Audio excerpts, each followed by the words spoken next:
그리고 또 하나는 부활체에 대해서 말씀을 함께 나눴습니다.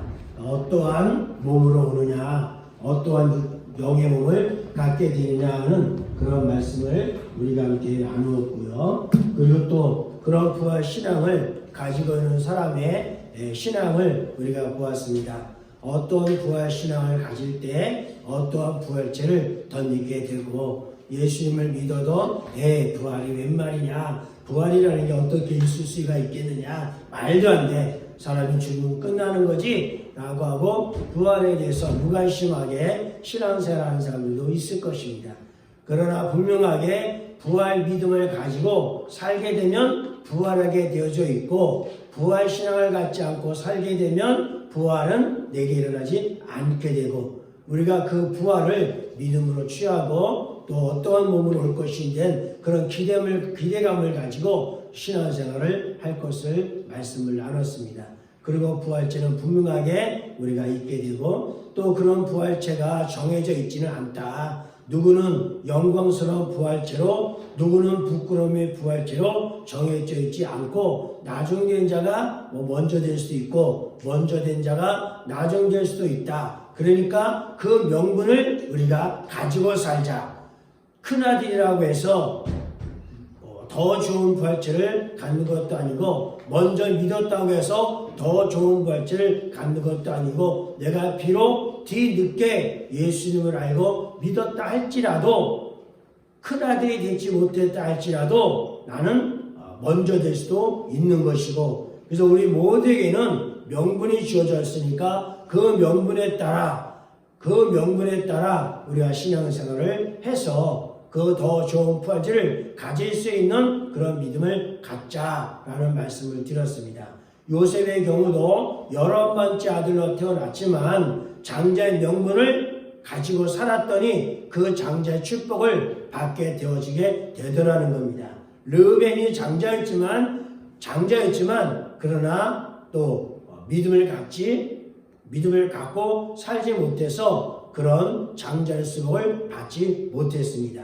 바울도 예수님을 믿은 지 다른 사람에 비하면 늦었습니다. 예수님 12명의 제자들, 또 120명의 제자들, 70명의 제자들, 120명의 제자들, 그리고 마가의 다락방에 모여서 뜨겁게 성령을 기도했던 그 무리들에 비하면 어떨 때는 스데반과 또한 빌립 같은 일곱 지사보다는 뒤늦게 예수님을 바울이 믿었지만은, 그러나 늦었다라고 생각하지 않고 어떻게 했어요? 그 명분을 취하고 그 명분을 가지고 오늘 바울이 신앙생활을 했습니다.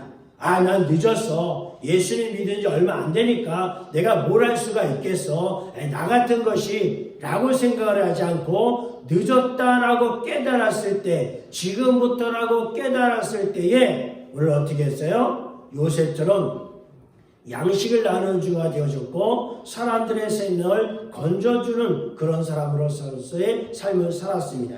그래서 그 누구보다도 바울 자신보다 먼저 믿었고 생활했던 그 누구보다도 부활의 그 권능, 부활의 그 비밀을 너무나도 잘 알았습니다. 그리고 알았기 때문에 오늘 그 부활을 향해서 오늘도 거침없이 달려갔던 신앙생활했던 바울의 모습을 우리가 보게 됐습니다. 그래서 오늘 12절 말씀에도 내가 그리스도와 부활의 권능과 그 고난의 참여를 알고자 하여, 그래서 예수님을 알았어요. 그리스도를 믿었어요. 그러고 난 다음에 부활에는 비밀이 있구나. 예수님을 알게 되니, 예수님의 부활을 보게 되니, 예수님의 그 부활이 나의 부활이 될 수가 있구나. 예수님께서 그렇게 말씀하셨고, 지혜와 계시형으로 닫혀졌던 문들을 내가 열어서 보게 되었더니, 그 부활이 엄청나구나 라고 하는 것을 그 누구보다도 절실하게, 또 확실하게, 완벽하게 오늘 바울이 깨달았습니다. 그래서 오늘 작은 자로서의, 겸손한 자로서의, 내가 날마다 죽어지면서 내 몸을 쳐서 복종하면서 그리스도의 향기를 나타내면서 예수님의 흔적을 가지고 살 수 있었던 바울이 될 수 있었던 것을 봅니다. 그래서 고백하기를 내가 예수님을 알았고 내가 예수를 믿었고 그 부활의 권세와 그 부활의 능력을 내가 알게 되었으니 어떻게 내가 허망하게 살아갈 수가 있겠느냐, 어떻게 대충대충 얼렁뚱땅거리면서 살아갈 수가 있겠냐. 나는 그렇게 살 수 없다는 거예요. 내가 예수님을 모르면 몰랐지, 내가 부활의 권능을 모르면 몰랐지, 내가 알고 있는 내가, 말씀을 알고 있는 내가 어찌 게을러서 낯다져서 내가 신앙생활 할 수가 있겠느냐. 진짜 주와 복음을 위해서 살아갈 수 있는 하나님의 사역자, 하나님의 아들, 그러한 자로서의 삶을 내가 가야 되겠다라고 그렇게 굳건하게 바울을 믿고 살았다는 겁니다. 그 부활의 권능과 그 고난의 참여를 알고자 하여 예수를 믿는 것 때문에 부활의 권능대로 살아가는 것 때문에 고난을 받기도 했어요. 그런 고난을 받았어요. 내가 이런 고난을 받으면서까지 내가 왜 이러고 살아야 돼? 라고 생각하지 않고 후회하지 않고 아쉬워하지 않고 비굴하게 살지도 않고 타협하면서 그렇게 살지 아니하고 고난이 있다 할지라도 내가 아는 예수님을 위해서라고 한다면, 내가 알고 있는 부활의 권능이라고 한다면 이까지 고난이야 대수이겠느냐, 이까지 핍박이야 대수이겠느냐, 세상에서 내가 뭔가 손해를 당하는 거 있다 할지라도 이것이 무슨 손해겠느냐, 다 내가 갚음을 받을 것인데, 이것이 바울이 가지고 있었던 부활 신앙이었고 내가 점프하며 살아가는 신앙생활이었다는 겁니다. 그래서 바울은 늦었다라고 생각하지 않고 고난이 힘들다고 생각하지 않고 기꺼이 그 모든 것을 오늘 내에 던지면서 알고 있었던 모든 조건들을 배설을 여기고 화장실에 오물처럼 여겨버리고 그러고 살았더라는 겁니다. 그의 죽으심을 본받는 데까지 갔다 그랬습니다. 그의 죽으심, 예수님 죽으셨다고 그럼 나도 죽으면 되지.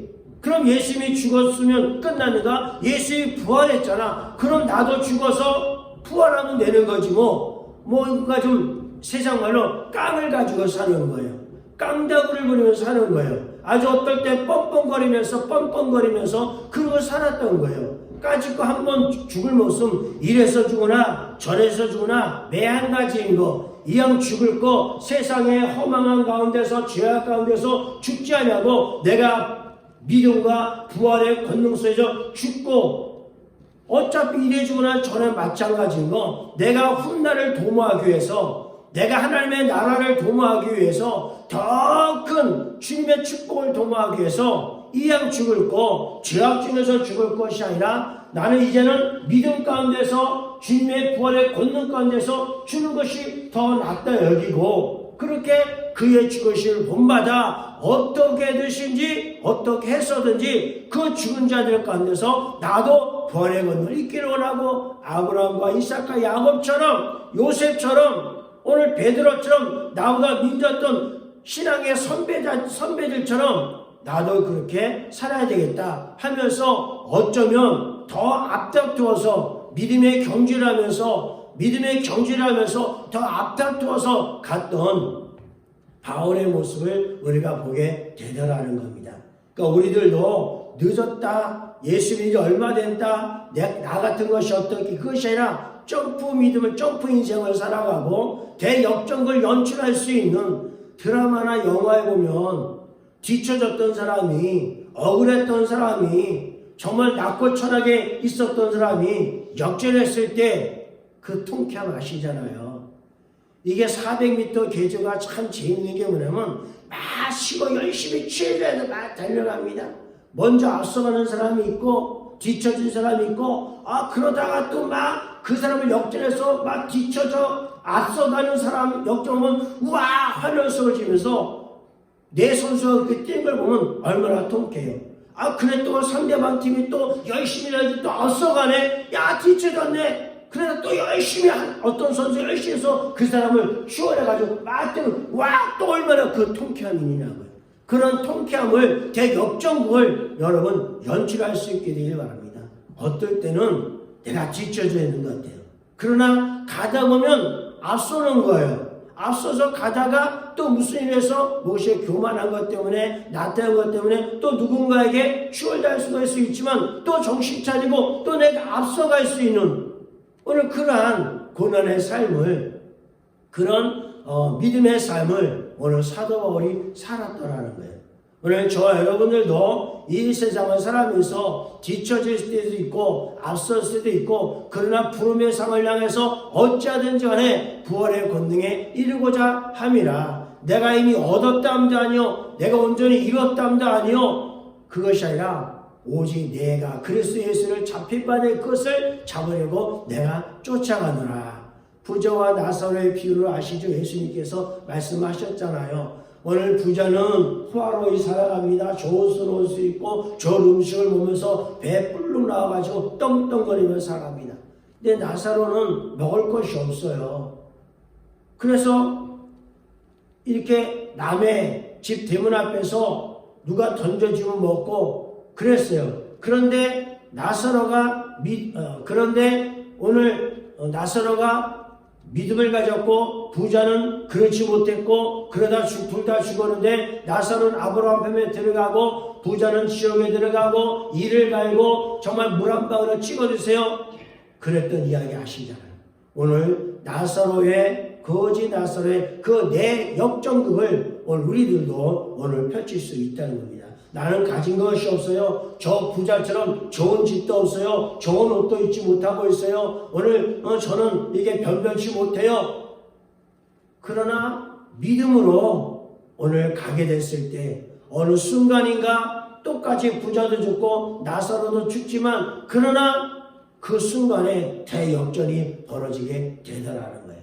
오늘 저와 여러분들이 사도 바울과 같은 그 믿음의 본을 오늘 따라가고 그 고난 당하는 거, 그 죽음 당하는 거 오늘 두려워하지 않으려고 믿음으로 경주에서 나아가면 오늘 바울 같은 그런 인생을 예수님 같은 그런 인생을 오늘 우리가 살아갈 수 있게 되더라는 겁니다.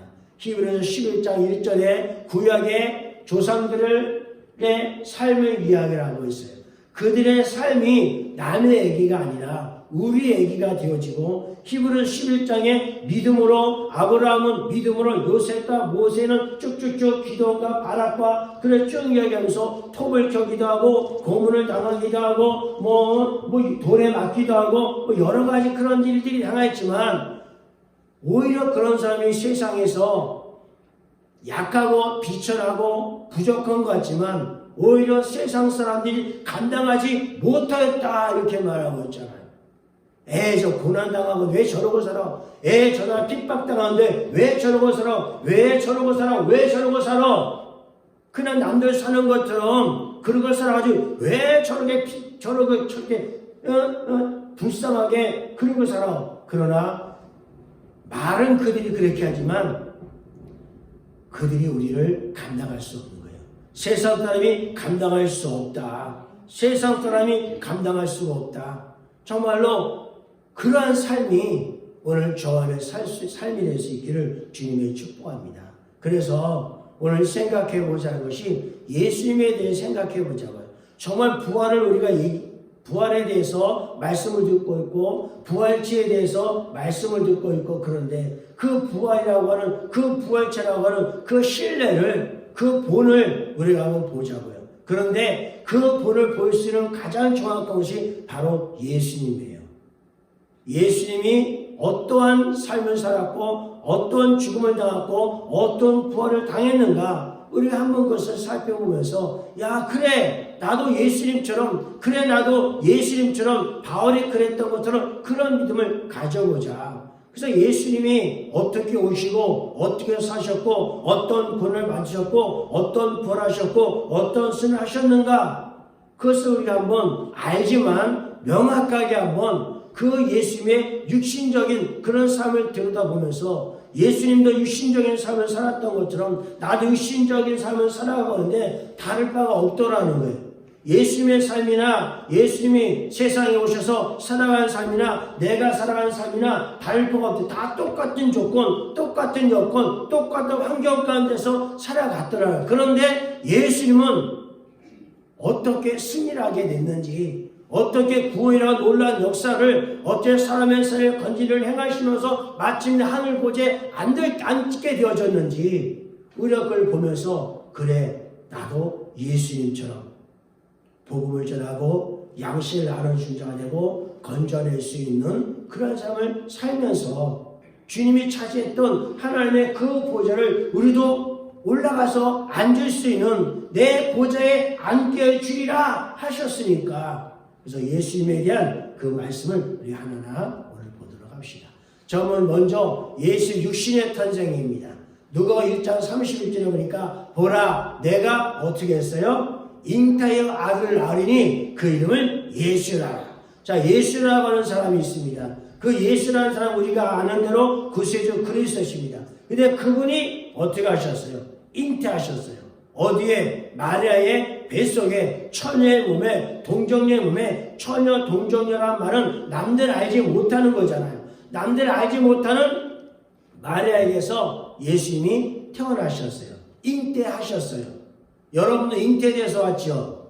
땅에서 꾹 솟아올랐어요? 하늘에서 떨어졌어요? 아니, 예수님도 하나님의 아들이셨지만은 하늘에서 뚝 떨어지거나 날개 달고 홀로 날아서 이스라엘에 오신 것이 아니라, 또 땅속에서 솟구쳐 오른 것이 아니라, 바닷가에서 쑥 튀어나온 것이 아니라, 돌덩이에서 바위덩을 깨뜨리고 태어나온 것이 아니라 예수님도 육신을 갖고 오셨어요.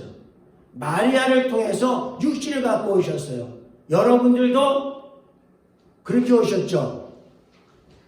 아유, 저는요, 바다를 가르고요, 바닷속에서요, 툭 튀어나왔어요. 마징가 제트처럼요, 어떤 커다란 물을 쫙 열고 쫙 솟구쳐 올랐어요. 이런 그렇지 않았잖아요.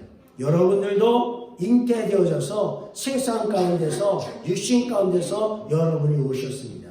예수님도 마찬가지로 육신 가운데서, 세상 가운데서 예수님께서 오셨습니다. 물론, 예수님의 잉태는 성령으로 말미암아 잉태되어졌고, 우리는 죄악 가운데서 출생을 했지만, 그 배경은, 태어남의 배경은 예수님은 성령으로 잉태되어지고 우리는 사람으로 잉태되어지긴 했지만, 그러나 그 차이점이 있지만 예수님도 우리와 똑같은 몸을 입고 오셨다고 하는 것, 그리고 우리도 똑같은 육신의 몸을 입었다고 하는 것, 즉 다시 말하면 우리의 몸도 예수님의 몸도 약한 몸이고 썩을 몸이고 죽을 몸이고 그러한 몸으로 예수님께서 오셨다고 하는 거예요.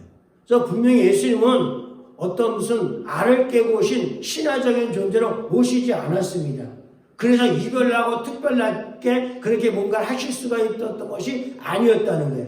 기적과 능력을 행할 수 있었던 거 아니라는 거예요. 예수 우리와 똑같은 피곤한 몸, 배고픔 먹어야 되고 잠도 자야 되고 또 이렇게 약한 몸이고 또 상처 있고 다치고 그럴 몸이고, 그러한 몸으로 예수님이 우리와 똑같은 몸을 입고 이 세상에 오셨다는 거예요.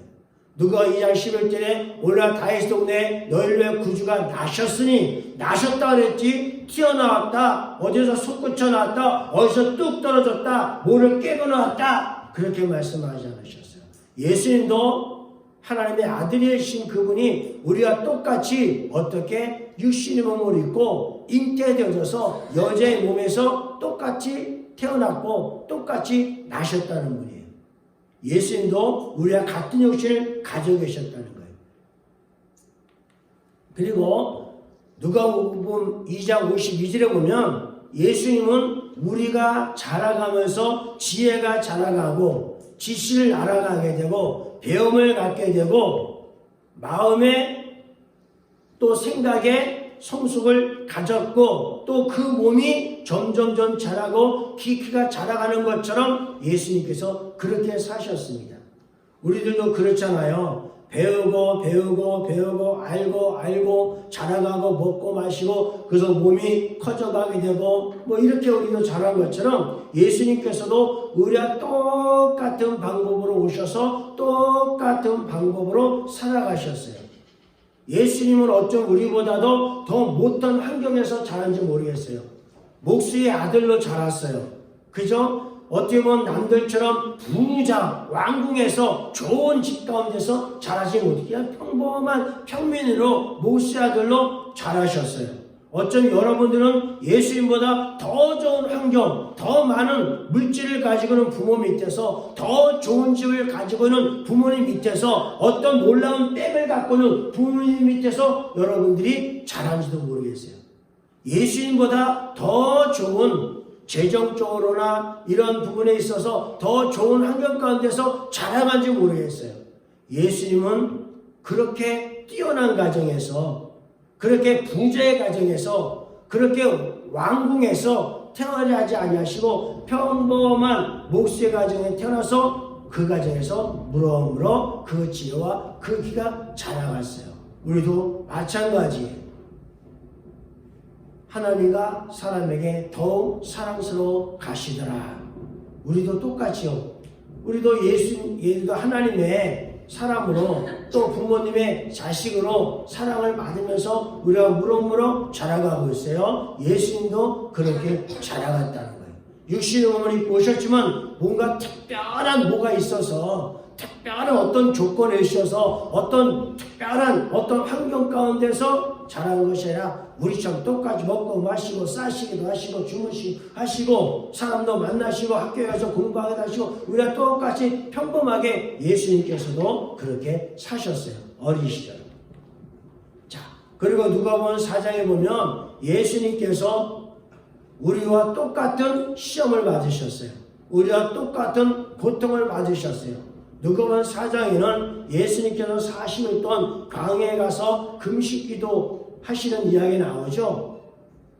그리고 예수님께서 마귀에게 시험을 받았다 그랬죠. 세 가지의 시험을 받았다 그랬죠. 그 세 가지 시험을 받으면서 줄이시면서 또 이렇게 아무것도 잡수지 못하면서 그러고 사셨어요. 예수님이 받으시는 그 시험과 그 고통은 우리도 똑같이 시험과 고통을 받는 거였어요. 우리는 시험받고 예수님은 시험받지 않고, 나는 고통을 받고 예수님은 고통받지 않고, 나는 건강하고 예수님은 나는 병들고 예수님은 건강하고, 뭔가 특별한 어떤 경계를 두고 나눔이 없이 그냥 예수님이나 나나 그런 가정 안에서 그런 먹고 마심 속에서 그러면서 똑같은 아픔과 고통과 슬픔과 눈물을 흘리시면서 예수님께서도 사셨어요. 예수님이 받으셨던 그 고난은 세 가지였죠. 하나는 유혹이 세 가지의 마귀의 유혹 시험에 하나는 뭐예요? 이 돌을 명하여 떡을 만들러 하라. 우리도 그런 시험을 받을 때가 있어요. 그런 높은 성전 꼭대기에 데리고 올라가서는 여기서 한번 뛰어내려 봐라. 그런 시험도 받았어요.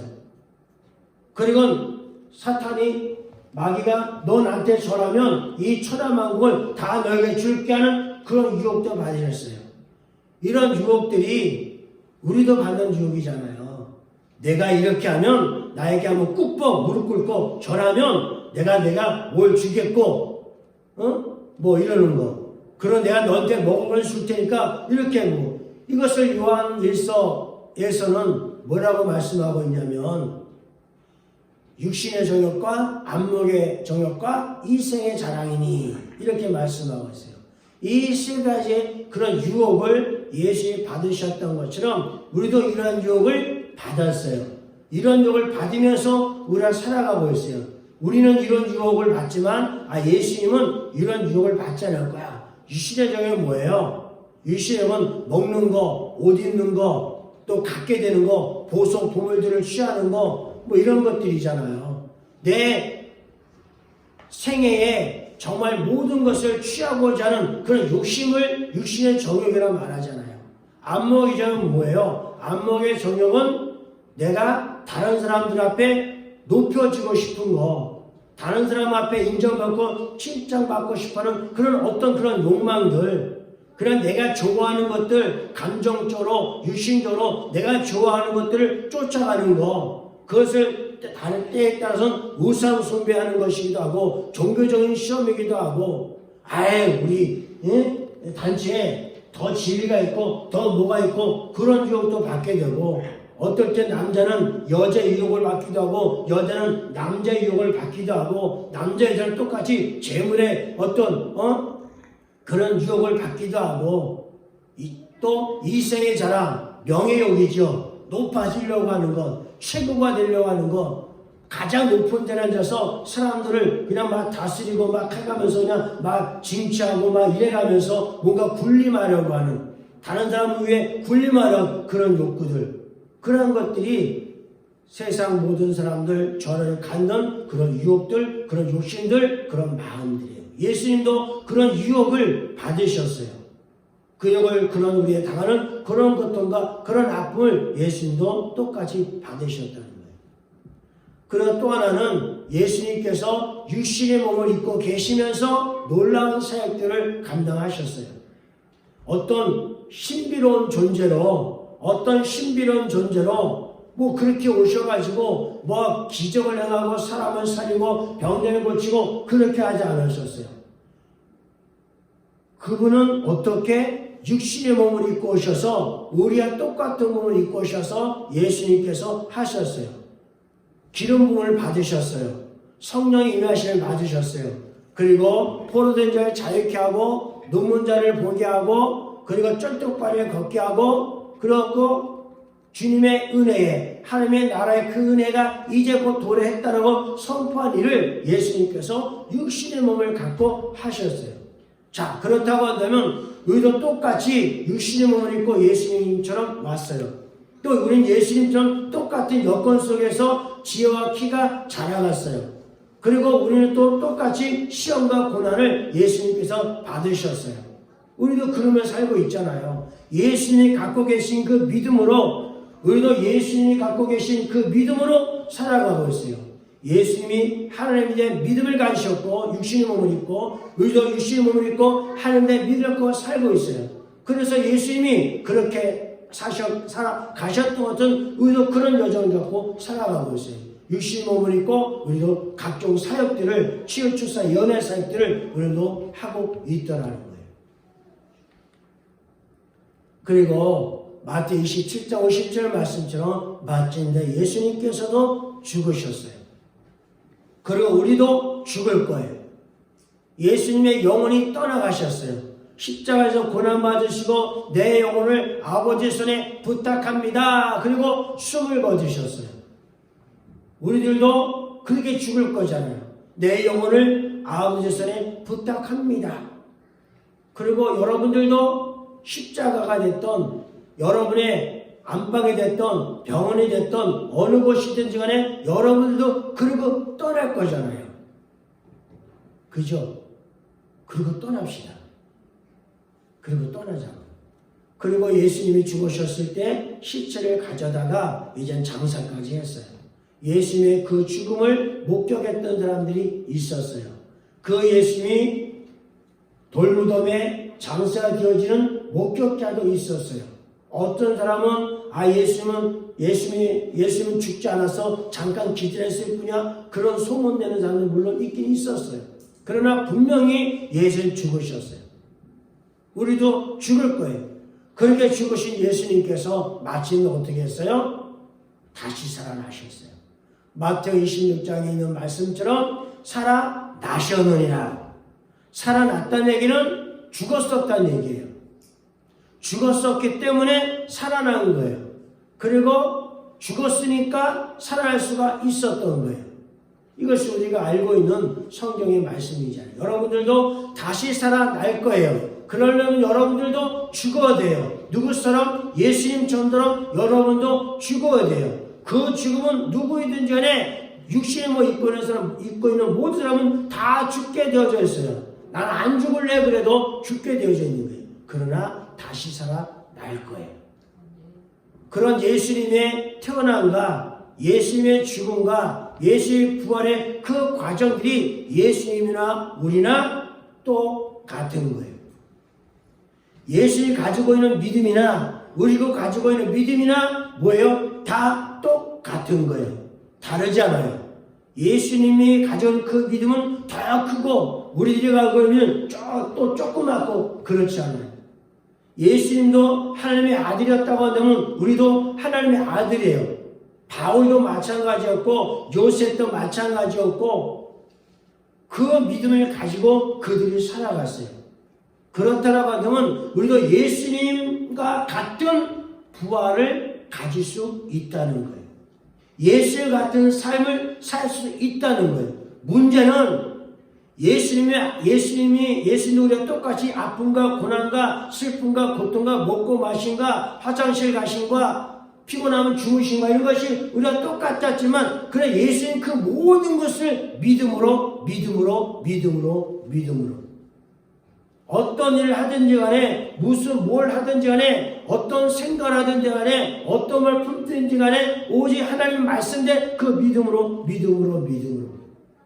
그럼 우리도 그렇게 할 수 있다 없다? 우리도 할 수 있다는 거예요. 예수님의 육신의 몸으로 우리도 가지셨던 것처럼 우리도 육신의 몸을 갖고 우리도 그렇게 살아갈 수 있다는 거예요.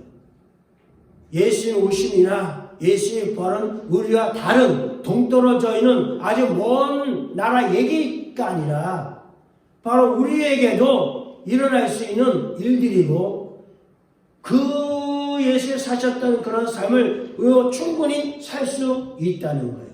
그렇게 살아갈 수 있도록 그 모든 권세를 오늘 정원에 우리에게 주셨다는 겁니다.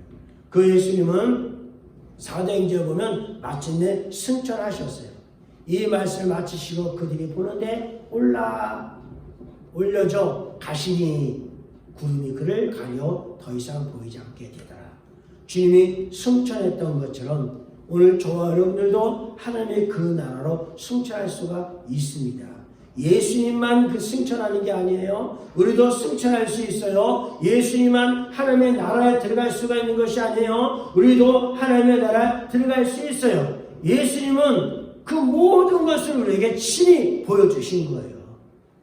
내가 이렇게 태어났고 너희들도 이렇게 태어났고 내가 이렇게 살아갔고 너희도 그렇게 살아가고 있고 너희도 이렇게 고난받고 나도 이렇게 고난받고 너희들도 이렇게 줄 것이고 나도 이렇게 줄 것이고 그렇게 태어나고 죽고 살아가는 그 모든 과정들을 보여주시면서 너희들도 그렇게 살 수가 있단다.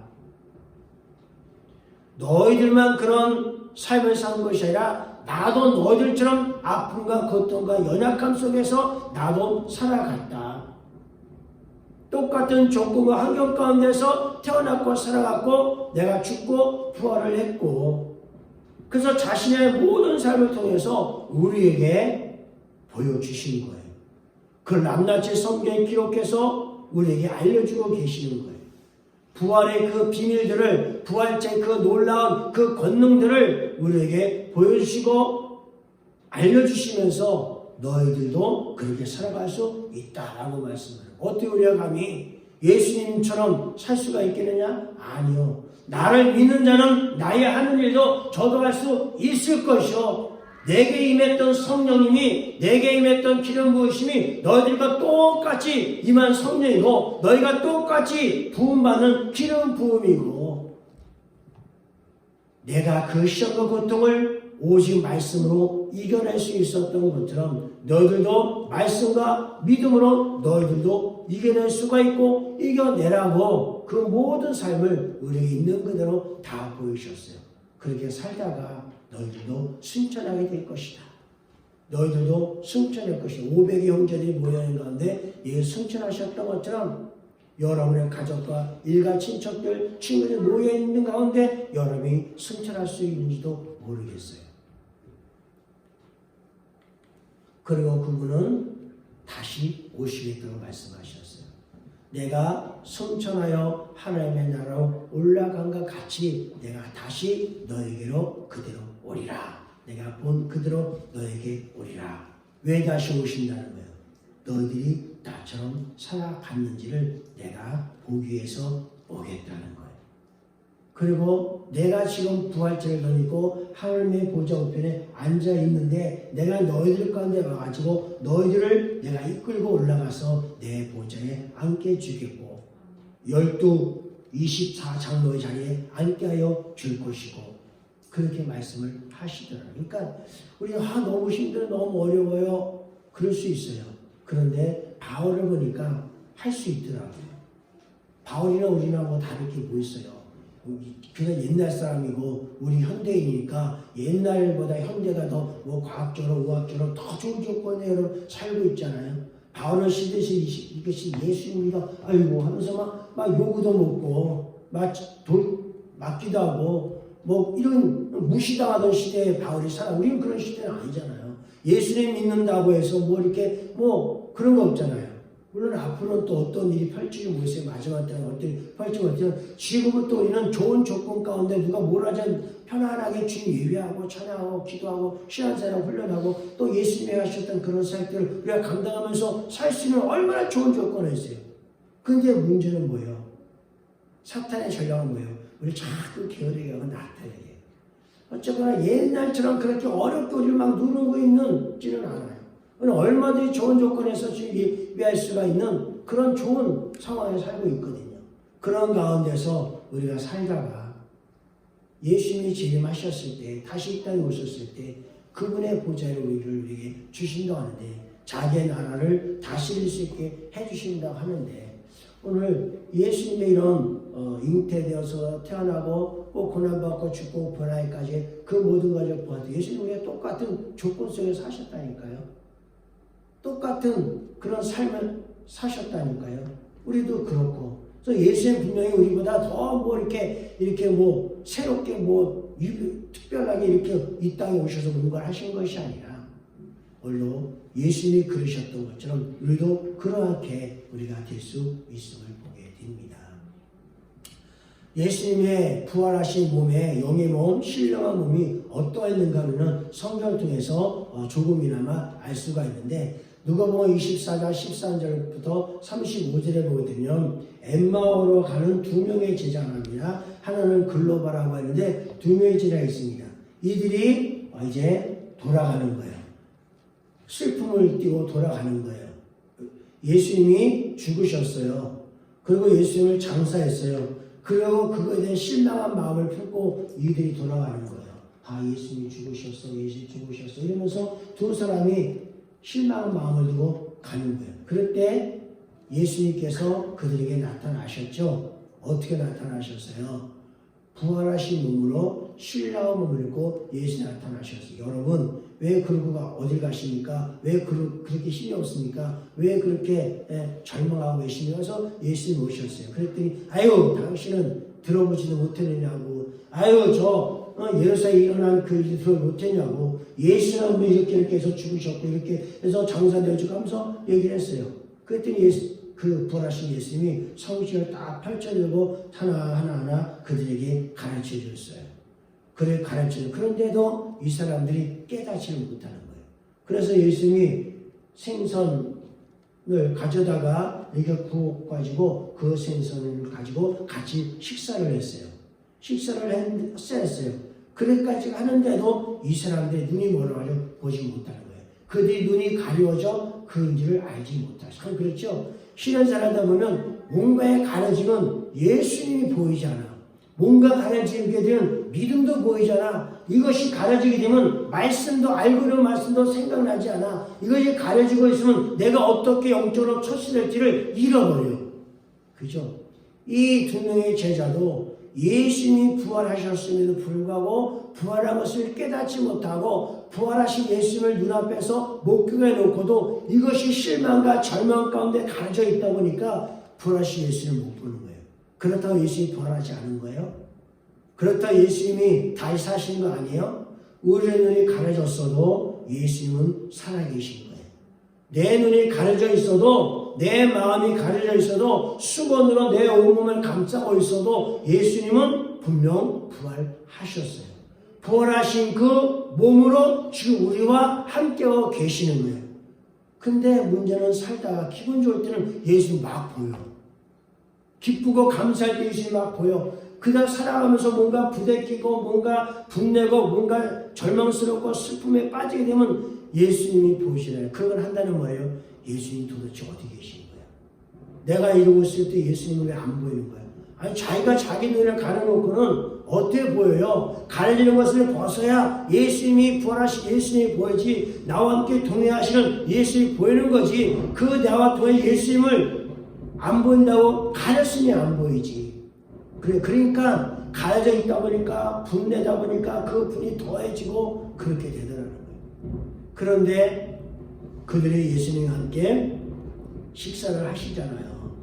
마지막 만찬 하셨죠, 제자들과 예수님이. 그런 것처럼 거기서 식사를 나눴어요. 근데 그때서 우리가 마음이 뜨겁지 않으냐? 이분이 부활하신 예수님이 아니냐? 그래서 그때서 이제 은혜를 받았잖아요. 이사야 말씀 쭉 펼쳐 읽어보고 같이 식사하면서. 그러면서 눈이 떠졌어요. 근데 어떻게 됐어요? 예수님 벌써 가버리셨어요. 다른 데로 가셨어요. 한편으로는 안타깝죠. 이놈의 눈이 빨리 떠졌더라면, 이미 눈이 빨리 떠졌더라면, 부활하신 예수를 알아봤더라면 얼마나 좋았을까. 그런데 눈이 밝아졌는데 이제서 뭔가 보여지는 것 같은데 예수님은 떠나 다른 곳으로 가셨어요. 처음부터 눈이 가리지 않고 처음부터 엠마오로 가지 말고 그냥 예루살렘에 머물러 있었다라고 한다면 부활하신 예수님을 기대하고 그 부활한 예수님을 만나고 그랬었다면 좋았을 텐데, 우리는 살다가 시간에 쫓겨서 뭔가 일이 생겨서 뭔가 사고가 터져서 위험에 서가지고 그것 때문에 우리는 예루살렘을 떠나가지고 내가 뭘 해야 되지? 내가 어떻게 해야 되지? 어디 가야 되지? 뭐부터 해야 되지? 우왕좌왕 당황하다가 예루살렘을 매서 벗어나게 된다. 그런데 예수님은 감사하게도 다시 찾아오시잖아요. 다시 찾아오시죠. 그리고 우리의 눈을 다시 열어주시는 거예요. 우리 오늘 열어졌을 때 예수님이 떠나갔지만 떠나갔다고 해서 그 예수님이 사라지거나 없어진 건 아니잖아요. 오늘 여러분 그 눈이 밝아졌어요. 예수님은 신령한 몸으로 유교 몸으로 오셨어요. 어쩌면 신령한 몸으로 영의 몸으로 오셨기 때문에 어쩌면 이렇게 육의 몸을 입고 계실 때 예수님하고 영의 몸을 입고 계실 때 예수님하고 뭔가 좀 뭔가 좀 다르게 느껴질 수도 있었는지도 모르겠어요. 그럴 수도 있겠죠. 부활의 믿음이 없으면. 그러나 부활의 믿음을 가지면 다시 살아나셨다라고 하는 그 믿음을 가졌다고 한다면 예루살렘도 떠나지 않고 또 예수님이 나타났을 때 한눈에 척 알아볼 수 있었을 것이고. 그러니까 여러분 부활 믿음이 참 중요한 거예요. 부활 신앙 갖고 산다는 것이 참 중요한 거예요. 그 부활 신앙 갖고 살면 예수님이 딱 나타나셔도 하늘 알아보고 부활하신 예수님 하고 반갑게 맞이할 수가 있는데, 영의 몸된 예수님의 모습, 부활체의 특징이라고 볼 수가 있겠죠. 그리고 누가복음 24장을 보게 되면 그러면서 예수님이 하신 말씀은 그런 부활을 가르치셨어요. 함께 읽어볼까요? 또 이르시되 내가 너희와 함께 있을 때에 너에게 말한 바, 그죠? 내가 너와 함께 있을 때 부활에 대해서 예수님께서 이미 말씀을 하셨어요. 이렇게 말한 것이 모세와 율법과 선지의 글에 있었던 말이다. 그러니까 새로운 말을 한 것이 아니라 예수님이 부활에 대해서 말씀할 때 새로운 말을 하는 것이 아니라 듣지도 못한 말을 하는 것이 아니라 이미 구약의 선지자들과 모세를 통해서 행했던 그런 말씀을 내가 반복해서 너에게 말을 했던 것이다. 이렇게 얘기를 하는 거예요. 그러면서 시편에도 기록되어져 있는데 나를 깨닫게 기록되어 이런 모든 일이 이루어져야 하는데 이루어지지 않았느냐. 육의 몸으로 왔고 육의 몸으로 살아갔고 육의 몸으로 사역을 했고 육의 몸으로 죽었고 고난받고 죽었고 장사되어 죽고 육의 몸으로 부활했고 나를 기록한 것이 이루어져야 하는데 지금 이루어지지 않았느냐. 그러면서 이 한 일이 이것이라 하시고 이에 그들에게 마음을 열어 성경을 깨닫게 해주시고, 아직까지는 제자들이 긴가민가한 상태인데 자기의 삶을 보여주셨잖아요. 자기의 죽음과 장사와 부활을 보여주셨잖아요. 그 부활점이 어떤 것을 보여주셨잖아요. 살과 뼈가 있고 순간 이동하고 먹고 마시는 것을 보여주셨잖아요. 이것들을 그들에게 깨닫게 해주신 거예요. 그런 깨달음이 거기에 있었던 제자들과 그 후에 사도들 바울이나 디모데나 아볼로나 이런 사람에게까지 그런 깨달음의 그런 가르침이 계속 되어졌고, 물론 우리에게도 그런 가르침을 예수님께서 통해 예수님을 시작으로 구약으로부터 예언되어지고 신약으로부터 성취되어진 예수님께서 그 가르침을 우리에게 주고 올라가 우리에게까지 그 가르침을 주고 있다는 거예요. 그러니까 우리가 이 가르침에서 벗어나지 말고 이 가르침을 분명하게 우리의 마음판에 두고 살 수 있게 되기를 축복합니다. 이래서 이같이 그리스도가 고난을 받고 제3일에 죽은 자 가운데 그 얘기를 하는 거예요. 나는 죽었다. 나는 고난을 받았고 나는 죽었다. 그러나 살았다. 이런 것들을 내가 이렇게 하자느냐. 그러니까 이제는 너희들이 이 모든이 증인이라 말씀하고 있어요. 무슨 증인? 구원의 증인, 복음에 대한 증인, 어떻게 사람이 살아갈 것인가, 율법과 말씀이 어떤 건가, 그거에 대한 증인, 물론 맞아요. 그런데 예수님은 그것과 함께 부활의 증인이다라고 말씀하고 있어요. 부활의 영화를 보셨잖아요. 백부장이가 예수님을 처형하고 그러고 난 다음에 예수님이 부활한 것을 목격하고 그러고 난 다음에 제자들과 헤어지면서 자기 길을 갔어요. 마지막에. 예수님의 부활의 믿음을 가지고 부활의 성한 것을 알리기 위해서, 예수님의 부활을 알리기 위해서, 부활의 삶을 알리기 위해서 그 백부장이 떠나가는 그 영화 여러분이 같이 봤잖아요. 시사할 때. 그런 것처럼 너희들은 이 모든 증인이라. 그러니까 우리는 구원도 전하고 생명도 전하고 말씀도 전하고 믿음도 전하고 그리고 부활도 우리는 전해야 돼요. 그 일에 증인이 되어져야 돼요. 증인이 되어주려면 내가 부활한 것처럼 살아야 되고 부활의 믿음을 가져야 되고, 그죠? 예수님이 그렇게 고난과 그런 죽음과 장사 가운데서 그분이 부활하셨다고 하는 그런 부활의 믿음의 삶을 우리가 살면서 그것에 대한 증언자가 우리가 되어져야 되겠다는 거예요. 근데 중세 이후로 부활이 또 끊어져 버렸어요. 대체 신앙으로 바뀌어져 버렸어요. 비유 신앙으로 바뀌어요. 그러고는 부활에 대한 얘기가 또 없어졌어요. 그러나 감사하게도 또 이것을 우리를 깨닫게 하셨잖아요. 다시 부활의 복음을 회복시키시고 부활의 믿음을 회복시키고 그걸 우리라고 깨닫게 하셨으니 얼마나 감사해요. 그래서 우리가 그런 일에 증인이 되기를 주님의 이름으로 축복을 합니다. 빌립보 3장 21절 말씀 같이 봅시다. 그런 만물을 자기에게 복종하게 하실 수 있는 자의 역사로 우리의 낮은 몸을 자기 영광의 몸의 형체와 같이 변하게 하시리라. 할렐루야. 우리의 소망이 얼마나 커요. 우리의 믿음이 얼마나 커요. 예수님은 우리의 낮은 몸도, 예수님 한때는 낮은 몸 입으셨다 했죠. 쭉 보았죠. 잉태되어지고 출생하고 살아가고 뭐 이런 고난받고 이런 시험받고 유혹받고 그 낮은 몸으로 예수 사셨지만 그 낮은 몸으로 사셨지만 이겨내셨어요. 우리도 낮은 몸이지만 예수님처럼 우리도 이겨낼 수 있어요. 바울도 그렇게 했다고 하는 우리도 그렇게 할 수 있다는 거예요. 그렇게 할 수 있는 부활의 믿음을 우리가 갖고 주님의 영광의 몸의 형체로 덧입을 수 있는 그런 여러분 되기를 주님의 이름으로 축복합니다. 기도합시다.